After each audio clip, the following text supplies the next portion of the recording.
What is up, guys? Kackis here. Thank you so much for stopping by, and today we've got some brand new information for the upcoming Shadowkeep expansion for Destiny 2.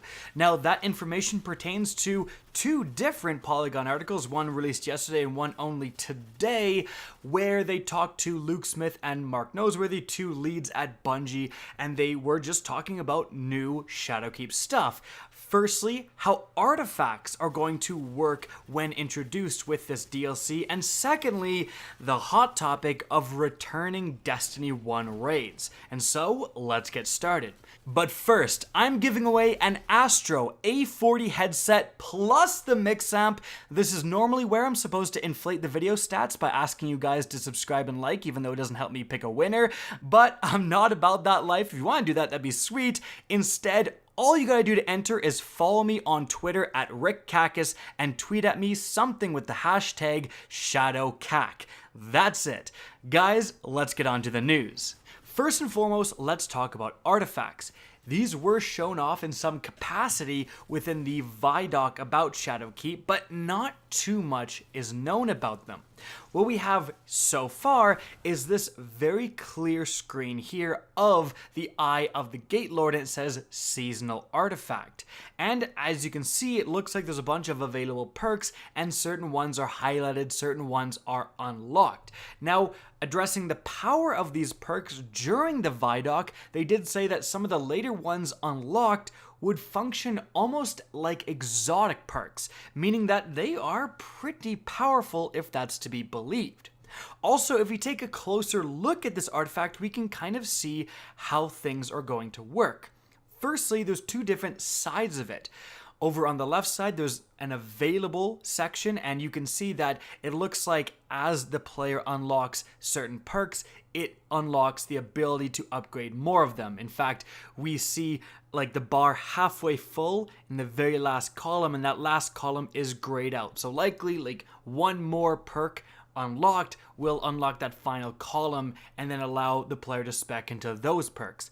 Interestingly, on the right side, however, we have found, and it says 5, and there's a bunch more perks.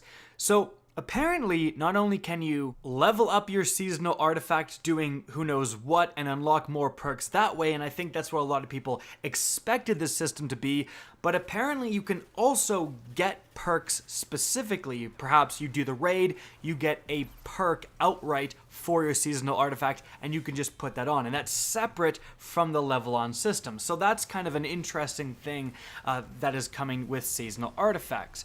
But in terms of more about how they work, one of the most interesting parts is that seasonal artifacts are truly going to be seasonal, meaning that when the season is done, so Shadowkeep is going to launch, that's going to be the season of the Undying, and then when the first new annual pass DLC comes out, the seasonal artifact for Shadowkeep, the Eye of the Gate Lord, is going to just dismantle itself or not be equipable. Basically, it's going to disappear entirely, and you're going to get a brand new seasonal artifact with brand new perks. And this is done to allow you to craft different builds related to that seasonal content. So Luke Smith says, we kind of have this overall vision for what we're trying to do with the Destiny RPG game, which is really enable and empower build crafting. The artifact is one of the tools we're experimenting with alongside the Armor 2.0 system, which is modding your character and modding, in some cases, your abilities to become more powerful. It's continued, Smith suggested that players will slot mods into their new artifact each season, some of which could seriously impact player powers or abilities. At the end of the season, players will replace their artifact with something completely new, with new mods and abilities. Bungie intends to use artifacts to test new kinds of abilities each season. Presumably, this allows the studio to experiment with more creative builds for players to test out without creating a problem it needs to fix down the line. Since all seasonal mods expire after 3 months, the problems of power creep should solve themselves by the end of each season. However, continuing, Smith was clear that just because a mod goes away doesn't mean it'll never come back again. If players love a specific new mechanic and want it to return, the studio is open to obliging its audience. But more importantly, the studio remains dedicated to creating new ways for players to customize their Guardians. Alright, so that's pretty interesting. I honestly did not expect that these seasonal artifacts would be unequipable, would delete themselves at the end of each season. I thought that, you could level up the Eye of the Gate Lord, it would maybe have stuff specifically against the Vex, but when a new DLC came out, if that new DLC was Fallen focused, obviously you would equip the new one, but if you were doing that old content, you could re-equip the Eye of the Gate Lord seasonal artifact, right? Well, apparently that's not how it's gonna work. The point of adding mods to your seasonal artifact was also quite interesting. In fact, those could be what we saw earlier with those found perks. Those could essentially be mods that you find and then equip. And also, all this new information has the vibe of really increasing the power of your Guardian with these seasonal artifacts. They talk multiple times about preventing power creep because we're gonna, delete these artifacts anyways. They're gonna switch after each season. We're gonna experiment with all this crazy new stuff. And again, that is combined with the fact that they said they're as powerful as exotic perks. So expect seasonal artifacts to actually impact your builds in pretty significant ways. Now, the main question here is, will it be in PvE ways mainly, stuff against Vex and regenerating against specifically Vex and all that stuff, or will it just be overall Guardian benefits like faster grenade recharge overall that is going to drip into PvP as well? That remains to be seen. Also, Bungie did mention Armor 2.0, which is their complete overhaul of the armor system, also coming with Shadowkeep. And one of the features there is that mods are being completely redesigned for this new system.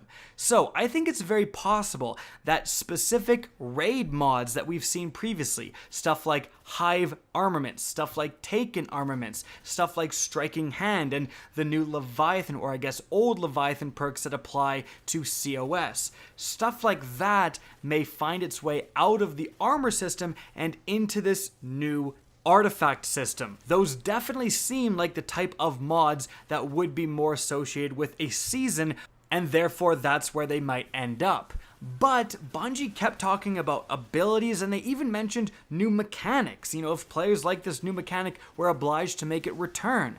That's pretty substantial. Could that mean something like a kill streak system where you get certain benefits for killing enemies and keeping that streak alive and then not dying? I mean, that is an actual mechanic that could be associated with this type of system and influence your build direction. So I think that artifacts are actually going to be more substantial than I originally thought, and that's pretty exciting.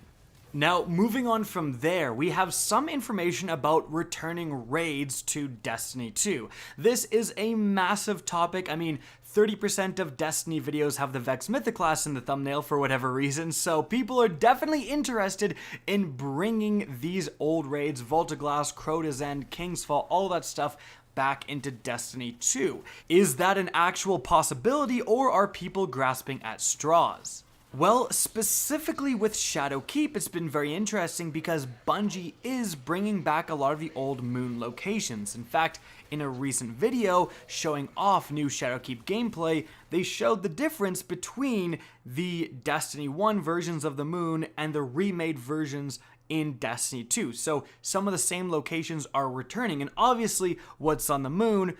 The Crota's End raid. Well, when asked directly, Luke Smith said you can jump down into the Hellmouth, but Crota's End is not there. So Crota's End not returning with the reformed moon. However, Luke Smith did speak more about returning raids. So he said, "What's the mix of old and new in Destiny? I'm not directly a parent. If I were a parent with multiple children, I imagine I would feel similar about each child the way I feel about all the raids. I love all of them. They're all different and unique, and I miss playing them." And it says that Smith expressed that the studio has a talented raid design team itching to do new things as well. We've got to find the balance for what's the best use of their time and talent, and how does that work in the ecosystem. And saying that that philosophy isn't just for raids. Finding the balance between old and new content is an ongoing conversation at Bungie. And so, there you have it, squashing the possibility of the actual Crota's End raid returning, but somewhat leaving the door open for the possibility of returning raids in the future.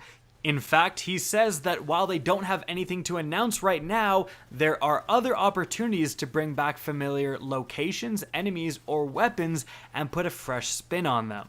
It really sounds like Bungie is focused right now on new content. They've got Shadowkeep and they've got a whole nother year of annual passes. Perhaps after that, we may have an Age of Triumph-like event where we do get the old raids returning, but I wouldn't expect them anytime soon.